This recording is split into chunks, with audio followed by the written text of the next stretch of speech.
யாருக்காடுகளுக்கு வெறும் 700 700 700 700 700 ரூபாய்க்கா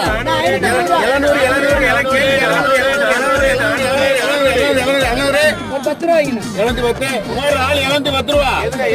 710 710 720